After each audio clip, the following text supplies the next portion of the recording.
জাতীয় থেকে আন্তর্জাতিক, প্রান্তিক, জনপদ থেকে নগর চারপাশ, ঠিক কি ঘটছে এই মুহূর্তে তা নিয়ে আয়োজন এখন চারদিক। পুরো আয়োজনই আপনাদের সঙ্গে আছি আমি সোনালী সাহা। উখিয়ায় রোহিঙ্গা ক্যাম্প পরিদর্শনে কক্সবাজারে পৌঁছেছেন প্রধান উপদেষ্টা ও জাতীয় সংঘ মহাসচিব। সফরের বিস্তারিত জানাতে উখিয়া থেকে যুক্ত হচ্ছেন সহকর্মী বেলায়েত হোসেন, আর কক্সবাজার বিমানবন্দরে আছেন হাসিফ বিল্লাহ। শুরুতেই যাচ্ছি হাসিফ বিল্লাহর কাছে। হাসিফ, কক্সবাজারে আসার পর জাতিসংঘ মহাসচিবের সফরের বিস্তারিত আমাদেরকে জানাবেন।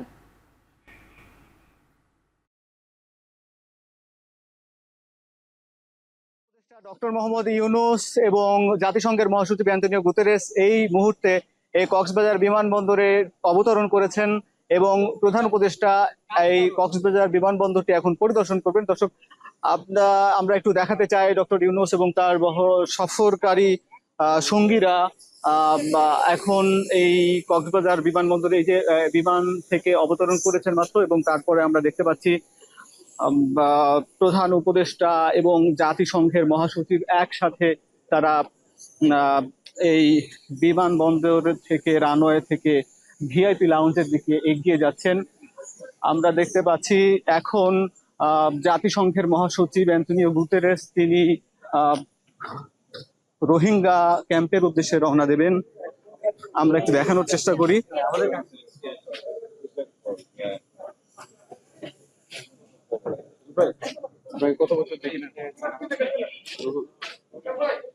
আমরা দেখতে পাচ্ছি প্রধান উপদেষ্টা এই মুহূর্তে জাতিসংঘের মহাসচিবকে প্রধান উপদেষ্টা বিদায় জানালেন এবং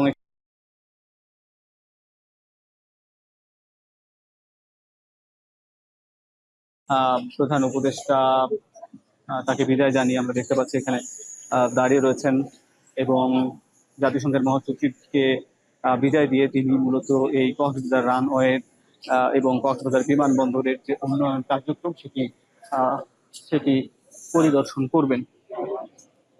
আমরা একটু দেখানোর চেষ্টা করি।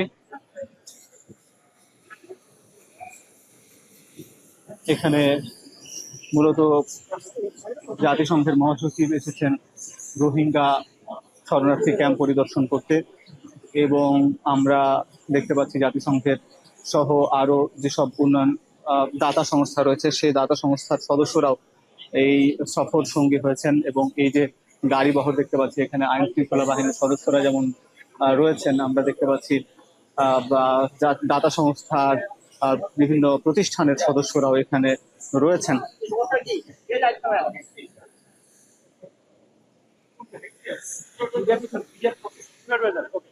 আমরা দেখতে পাচ্ছি এখানে, যদি একটু দেখানোর চেষ্টা করি, এখানে এই গাড়ি বহর রোহিঙ্গা ক্যাম্পের উদ্দেশ্যে রওনা দেবে। আর প্রধান উপদেষ্টা এখনো এই আমরা দেখতে পাচ্ছি এখানে আইন শৃঙ্খলা নিরাপত্তার দায়িত্ব পালন করছেন SSF এর সদস্যরা। তারা এখানে প্রধান উপদেষ্টা যেমন এখানে উপস্থিত আছে আমরা দেখতে পাচ্ছি, এবং একই সঙ্গে জাতিসংঘের বিভিন্ন পর্যায়ের নেতৃবৃন্দ রয়েছেন। তারা এখন রওনা দেবেন এই উখিয়া রোহিঙ্গা ক্যাম্পে, এবং প্রধান উপদেষ্টা তাদেরকে বিদায় জানানোর জন্য এখানে অপেক্ষায় রয়েছেন। আমরা দেখতে পাচ্ছি, আমরা একটু কাছাকাছি দেখানোর চেষ্টা করি।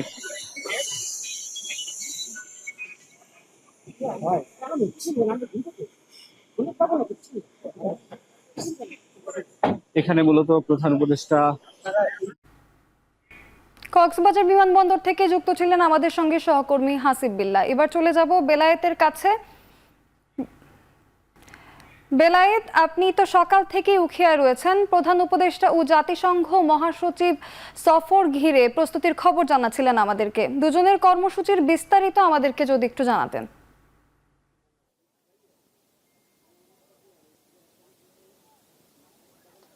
সোনালী, আর আধা ঘন্টা থেকে 40 মিনিটের মধ্যেই জাতিসংঘের মহাসচিব কক্সবাজার উখিয়ায় রোহিঙ্গা ক্যাম্পে এসে পৌঁছাবেন। এখানে সার্বিকভাবে তার সফরকে ঘিরে প্রস্তুতি গ্রহণ করা হয়েছে। গণমাধ্যম কর্মীরা অপেক্ষা করছেন এবং এখানে যে কেন্দ্রগুলো উনি পরিদর্শন করবেন, এখানে সাংস্কৃতিক কেন্দ্র রয়েছে, লার্নিং সেন্টার রয়েছে, রোহিঙ্গা জনগোষ্ঠীর তরুণরা যারা রয়েছে তাদের সঙ্গে তিনি কথা বলবেন।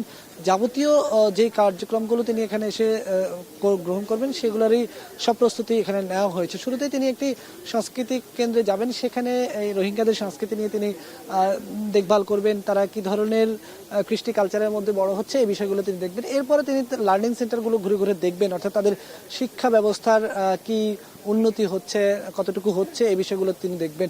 আর এরপরেই তিনি এখানকার যারা আজ থেকে 7-8 বছর আগে তরুণ অবস্থায় এসেছেন, এখন যুবক হয়েছেন, বা শিশু কিশোর অবস্থায় এসে এখন তরুণ হয়েছেন, সেই সমস্ত তরুণদের মধ্যে থেকে কয়েকজনের সঙ্গে তিনি কথা বলবেন। তাদের চিন্তা চেতনা, তাদের ভাবনা, ভবিষ্যৎ পরিকল্পনা নিয়ে তিনি তাদের কাছ থেকে জানতে চাইবেন। এর মধ্যেই প্রধান উপদেষ্টা ডক্টর মোহাম্মদ ইউনূস তিনি এসে তার সঙ্গে জাতিসংঘ মহাসচিবের সঙ্গে ক্যাম্পে এসে যোগ দিবেন এবং তারা দুজনে মিলে 1 লাখ রোহিঙ্গার সঙ্গে সন্ধ্যায় ইফতারে যোগ দিবেন, ইফতারে অংশগ্রহণ করবেন। আর পরেই এখানে ইফতারের পরেই জাতিসংঘের মহাসচিব এবং প্রধান উপদেষ্টা কক্সবাজার হয়ে ঢাকার উদ্দেশ্যে রওনা দিবেন। বলে রাখতে চাই, যেটি সকাল থেকে বলে আসছিলাম, এখানে নানা বিষয়গুলো নিয়ে আলোচনা হচ্ছে। বিশেষ করে এই যে সারা দেশে 34টি রোহিঙ্গা ক্যাম্প, সরকারিভাবে বলা হচ্ছে 13 লাখ রোহিঙ্গা রয়েছে বাংলাদেশে আশ্রিত অবস্থায়, কিন্তু বেসরকারি হিসাব বা নানা সূত্রে বলছে যে এই সংখ্যাটি অনেক বেশি ছাড়িয়ে গেছে এবং এটি হিসেবের বাইরে চলে গেছে। এই যে বিশাল এই জনগোষ্ঠীটির চাপ বাংলাদেশ নিচ্ছে, বাংলাদেশের উপর একটি গলার কাটা হয়ে আছে। এই সংকটটি দীর্ঘদিন ধরে বাংলাদেশে যে আছে, এই সংকটটি আসলে কিভাবে নিরসন করা যায়। আপনি জানেন যে জাতিসংঘের মহাসচিবের এই সফরকে ঘিরে বাংলাদেশের অন্তর্বর্তী সরকারের পক্ষ থেকে বড় ধরনের একটি প্রত্যাশা করা হচ্ছে, হয়তোবা এই জনগোষ্ঠীকে প্রত্যাবাসনের ক্ষেত্রে জাতিসংঘের মহাসচিবের এই সফর তাৎপর্যপূর্ণ হবে, গুরুত্বপূর্ণ ভূমিকা রাখবে। তিনি নিজের চোখে এসে যখন দেখবেন যে এই যে বিশাল এলাকা নিয়ে রোহিঙ্গারা বসবাস করছেন, বাংলাদেশের জন্য একটি সংকট তৈরি হয়ে আছে, সেই জায়গায় এই সংকট নিরসনে তিনি নিশ্চয়ই এই বিষয়গুলো নিয়ে তিনি যখন তার সদর দপ্তরে ফেরত যাবেন, সেখানে গিয়ে তিনি জাতিসংঘের ফোরামে বিষয়গুলোকে ইতিবাচকভাবে তুলে ধরবেন এবং জাতিসংঘের পক্ষ থেকে রোহিঙ্গাদের দেশে ফিরে যাওয়া, তাদের নিজের ঘরে ফিরে যাওয়ার যে ব্যবস্থা, সেই ব্যবস্থা হয়তো নেবেন। কিন্তু বাস্তবতা আরেকটি ব্যাপার রয়েছে যে আসলে এই মুহূর্তে রাখাইন রাজ্যে যে গৃহযুদ্ধ চলছে, সেই গৃহযুদ্ধের কারণে কিন্তু সেখানে নানা ধরনের মানবিক বিপর্যয়, মানবিক সংকট দেখা দিচ্ছে। জাতিসংঘের পক্ষ থেকে উল্টা এই ধরনের কথাও আসছে যে বাংলাদেশে হয়ে বাংলাদেশের পক্ষ থেকে কিভাবে সেখানে বাংলাদেশের মাধ্যমে সেখানে খাদ্য সহায়তা পাঠানো যায় এবং এই ধরনের আশঙ্কাও রয়েছে যে রাখাইনে যে চলমান সংকট রয়েছে, সেই চলমান সংকটের কারণে আরও শুধু রোহিঙ্গারা নয়, আরও বিভিন্ন জনগোষ্ঠী, সেখানকার বিভিন্ন জনগোষ্ঠীরাও কিন্তু সীমান্ত অতিক্রম করতে পারে। তো এই যে বিষয়গুলো রয়েছে, জাতিসংঘের মহাসচিবের সঙ্গে রোহিঙ্গা ও শরণার্থী বিষয়ক যারা বিশ্লেষক রয়েছেন, সরকারের উচ্চপদস্থ কর্মকর্তা রয়েছেন, প্রধান উপদেষ্টা নিজে কথা বলেছেন। এই বিষয়গুলো কিভাবে সমাধান করা হবে, কিভাবে সুরাহা হবে, নানা বিষয়ে আলোচনা হবে। আগামীকাল জাতিসংঘের মহাসচিব তিনি সংবাদ সম্মেলনে আসবেন, গণমাধ্যমের সঙ্গে, বাংলাদেশি বিদেশি গণমাধ্যমের সঙ্গে তিনি এসে তার মনোভাব তিনি ব্যক্ত করবেন। সে পর্যন্ত হয়তো আমাদেরকে অপেক্ষা করতে হতে পারে। এখন পর্যন্ত আমাদের কাছে যে তথ্যটি আছে যে তারা ঢাকা থেকে কক্সবাজারে এসে সেখানে একটু বিশ্রাম নিচ্ছেন এবং কিছুক্ষণের মধ্যেই সড়ক পথে জাতিসংঘের মহাসচিব আলাদা হয়ে তিনি রোহিঙ্গা ক্যাম্পের উদ্দেশ্যে চলে আসবেন এবং প্রধান উপদেষ্টা ডক্টর মোহাম্মদ ইউনূস তিনি কক্সবাজার শহরে অবস্থান করবেন। সেখানে দাপ্তরিক কিছু কার্যক্রম রয়েছে, সরকারি কিছু উদ্বোধনের কাজ রয়েছে, সেই কাজগুলো তিনি শেষ করে তিনি এসে জাতিসংঘ মহাসচিবের সঙ্গে যুক্ত হবেন। আমরা অপেক্ষা করছি এবং আমরা সারাদিনের খোঁজখবর জানানোর চেষ্টা করছি। এই ছিল আমার কাছে এখনকার মতো। পরবর্তীতে আপনার মাধ্যমে আরো বিস্তারিত জানিয়ে দেওয়ার চেষ্টা করব। সোনালী, বিগত 16 বছরে আওয়ামী লীগ শাসনামলে বিচারহীনতার সংস্কৃতির রেশে এখনো দেশে নারী নির্যাতনের মতো অপরাধ ঘটছে বলে অভিযোগ করেছেন বিএনপির সিনিয়র যুগ্ম মহাসচিব রুহুল কবির রিজভী। সকালে নয়াপল্টনে বিএনপির কেন্দ্রীয় কার্যালয়ে জরুরি সংবাদ সম্মেলনে কথা বলেন তিনি। বিএনপির এই নেতা বলেন, প্রশাসনের ঢিলেমিতে নারী নির্যাতন সহ বিভিন্ন অপরাধের সঙ্গে জড়িতরা পার পেয়ে যাচ্ছে। এসবের বিচার না হলে অন্তর্বর্তী সরকারের ভাবমূর্তি নষ্ট হবে বলেও মন্তব্য করেছেন রুহুল কবির রিজভী। নারী নির্যাতনকারী ও হত্যাকারীদের অবিলম্বে দৃষ্টান্তমূলক শাস্তির আহ্বান জানিয়ে রিজভী বলেন, ন্যায় বিচার নিশ্চিত না হলে অন্তর্বর্তী সরকারের সক্ষমতা হ্রাস পেতে থাকবে। এ সময় দেশজুড়ে নারী ও শিশু নির্যাতন প্রতিরোধে জেলায় জেলায় বিএনপির আইনি ও স্বাস্থ্য পরামর্শ সেল গঠন করার ঘোষণা দেন রুহুল কবির রিজভী।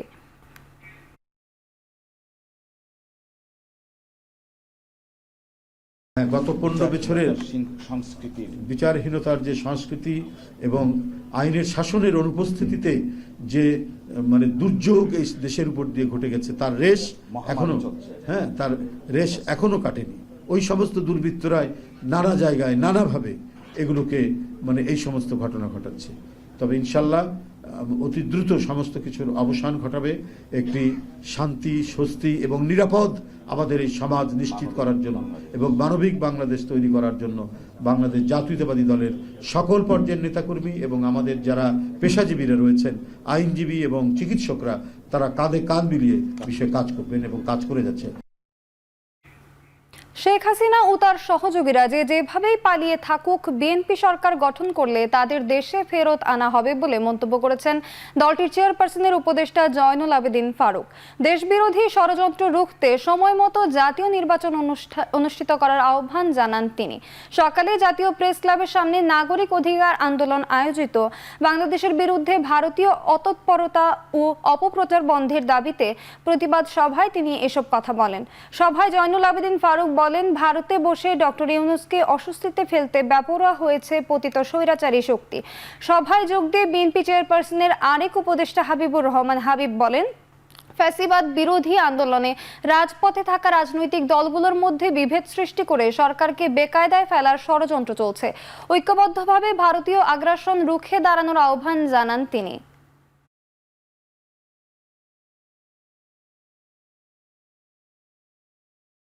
বিরোধী দলগুলি যারা আন্দোলনের রাজপথে ছিল তাদের ভিতরে মতভেদ সৃষ্টি করে আপনার সরকারকে বেকায়দায় ফেলার জন্য বিভিন্নভাবে আপনাকে ভুল বোঝানোর চেষ্টা করছে, সরকারকে বিপদে নেওয়ার চেষ্টা করছে।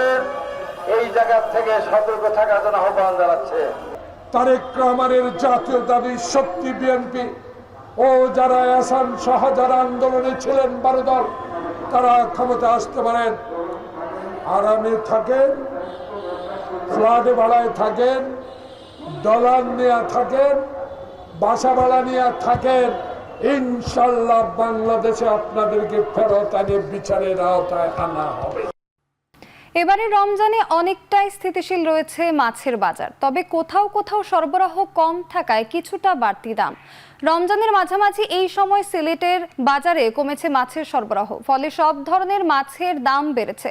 নগরীর পাইকারি ও খুচরা মাছের বাজার ঘুরে দেখা যায় মৌসুম শেষ হওয়ার কমেছে মাছের আমদানি। এতে অনেকটাই বিপাকে পড়েছেন মাছ বিক্রেতারা। তারা বলছেন মাছের দাম বাড়ায় কমেছে ক্রেতার সংখ্যা। এদিকে সরবরাহ বাড়ায় ময়মনসিংহের বাজারে কেজিতে 20 থেকে 30 টাকা পর্যন্ত কমেছে সব ধরনের চাষের মাছের দাম। এছাড়া সরবরাহ বেড়েছে মাঝারি সাইজের ইলিশের দামও সহনীয়। এছাড়া মানিকগঞ্জের মাছ বাজারে ক্রেতা সংকটে সব ধরনের মাছের দাম কেজিতে কমেছে 10 থেকে 20 টাকা পর্যন্ত, বিক্রিও নেমেছে অর্ধেকে।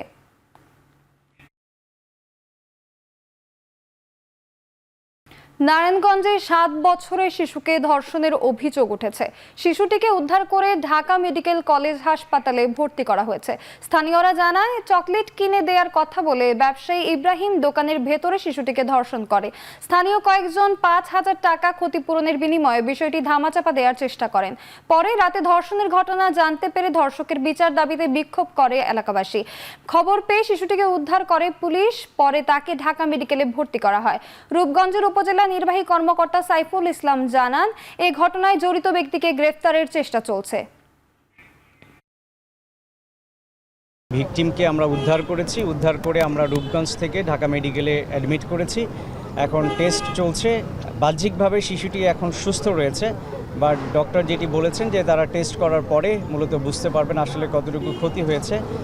আর আমাদের যে অপরাধী যারা ছিল, আমরা ঘটনাটি শোনা মাত্রই আমাদের উপজেলার পুলিশ এবং আমাদের নির্বাহী ম্যাজিস্ট্রেট বিন্দুকে নিয়ে আমরা অভিযান চালিয়েছি, বাট এখনও পর্যন্ত আমরা কাউকে ধরতে পারিনি। বাট আমরা আশা করছি আগামী 24 ঘন্টার মধ্যেই আমরা অপরাধীদেরকে ধরতে পারব।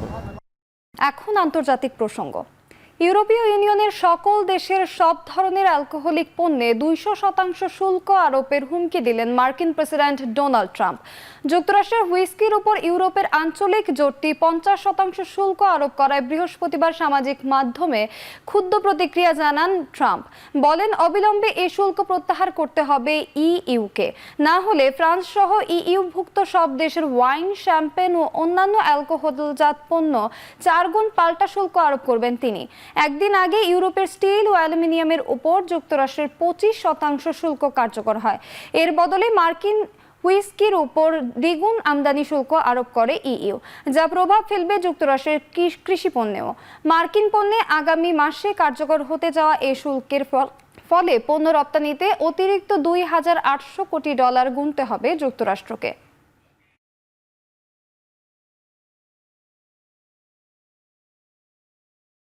শেষ করছি এখন চারদিক। এখন টেলিভিশন ওয়েবসাইটে দেখতে ভিজিট করুন www.ekhon.tv।